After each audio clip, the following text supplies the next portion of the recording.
Hello everyone and welcome back to the channel. In today's video I'm going to be going over what I think might be one of the best LEGO sets, but it's really complicated how I feel about this set, the LEGO NES. So let's not waste any more time, let's get into the review.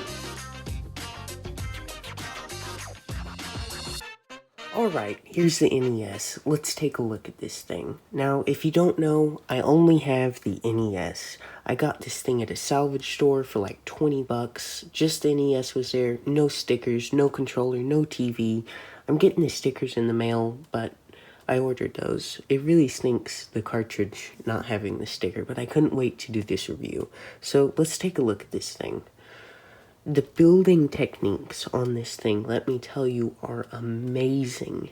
It's like every page you turn over, or page I scrolled through because I didn't have the instructions, was some newfangled, amazing, crazy technique. That it was just so enjoyable. I absolutely loved it. An example of that is this little cover on the top with the printing. Looks amazing. And it has this lip, just like the NES. And they achieve that by some of the craziest crap I've ever seen in my life under here. It's just so interesting and awesome. Going into the build, I thought it was going to be super repetitive and boring, because it's just a giant block. But somehow, every page was fun and enjoyable, and it was hands down one of my favorite LEGO builds I've ever done. That's aside from one problem that we will talk about in a minute. So you can see on the front we have the power button and the reset button. It's supposed to have a little clear button there, but, well, it's a light on the NES, but I switched it out for a red one because I thought it looked cooler, because that's what the NES does when it turns on. Down at the bottom we have the controller ports, which you can actually connect two of, so it'd be kind of cool to get two controllers for this thing, but I bet the controllers are expensive on eBay. Up at the top we have the grill, which is one of my favorite building techniques on this set. I just think that it looks awesome. There's dark gray plates down there with little half-studded, half-plate 2x2s on the top. And I think that looks amazing. And the level of detail in this set is what blows me away. Like this crease here in between those tiles. The creases in the tiles in the front, they're all there intentionally, and they mark up with the NES, which is absolutely insane. I do have a major gripe about this set, and that's that I really have always hated these large LEGO plates. They have a giant dimple in the front. The color, the sheen, it doesn't match LEGO, and I absolutely hate the way those look. I just don't like it. I can't stand it. And also, I switched these plates out here because for some reason, LEGO had them studded. And I don't understand why. It's like the whole top of the NES is slick. So why in the world would you put studs behind the hinge? It does nothing, and it just looks so much better when you have plates there, so I just switched them out. I would say that these hinges are a bit clunky looking on top, but it really, the front of the cap really makes up for that and how good it is built. On the inside, I do wish that they would have chosen some more muted colors in there, but yeah, that's kind of part of me as well. The green one is there on the official LEGO, but I actually added those yellow ones because this is where we'll get into the problem with the set. This mechanism works great for the first like 15 times you do it. So I was messing around with it while building it, and I got about halfway into the build, and I hit it one time, and it just stopped working. It wouldn't click in, it wasn't working right, and it drove me crazy. I literally rebuilt the whole set to try to fix it. I was like, maybe I knocked a pin out of place, but no, it just wouldn't work. And I got so frustrated, I spent like 2 hours on it, and finally I was like, okay, maybe other people have this problem. I'll look it up on YouTube, and I found a great tutorial on how to fix it so it works good.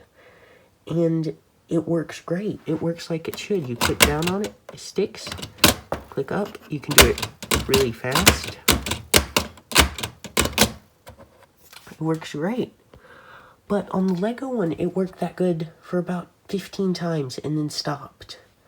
I mean, Lego is a quality product that is tested over and over again. How did they not catch that when they were making this thing? That I do not understand.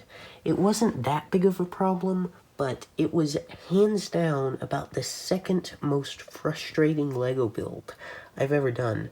The first being, it's a giant Lego Technic set. It's a big truck with an arm on the back, and getting the tubes in the Lego parts was so frustrating to me. It really gave me a lot of anxiety, but it was worse than this. This was really bad. Here's a look at this side. This is the most boring side. It's just has the little channel on the bottom, which looks great. All those slopes. Here's the back. The power ports to me are awesome. I love how they did the ACN adapter input plug, that's the word. But they put a pole inside the middle of a Technic pin, and it looks great because that's what it looks like. This is just supposed to be on this side. That's just a little flippy switch, and this is a little outlet AV cable thing. These are the main AV cables, the audio and video cables, which look awesome. And the windows that they used around them are something that I can't get over. It literally looks exactly like the NES, and it blows my mind. Also, it's a great print. Another channel there. On the front, again, power button, Nintendo, 1, 2, charger ports. And this is an awesome thing about this set. I think that this literally brings this set to the next level and makes it more interesting in every way, and that's that you can pop this off, and inside is the end of the second realm with the 3 pipes that you go in at the end. I don't remember the name of the realm, but it looks great. And it almost looks like internal components, you know, like little motherboards and wires. But I think that that is an amazing inclusion on this. And you pop it on, and you don't know it's there other than you can see plates there. That kind of bothers me a little bit, but it's not bad. On the bottom of this thing, it's just boring. Big plate, little plates. This big plate was missing. I had to bring one of those out of my parts.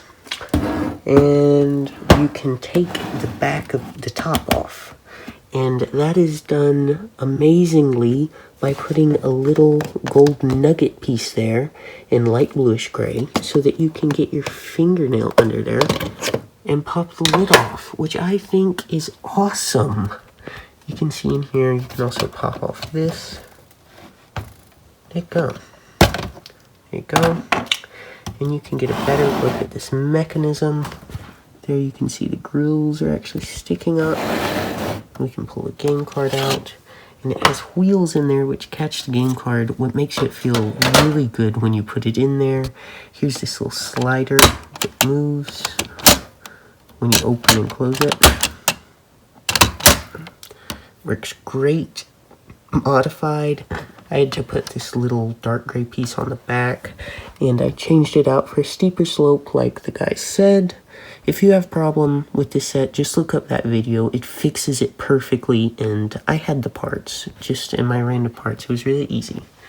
But again, this mechanism works by put the card in and click it down, and it is so similar to the real NES. It's insane. I honestly can't believe this set. Here we can put all this on. Put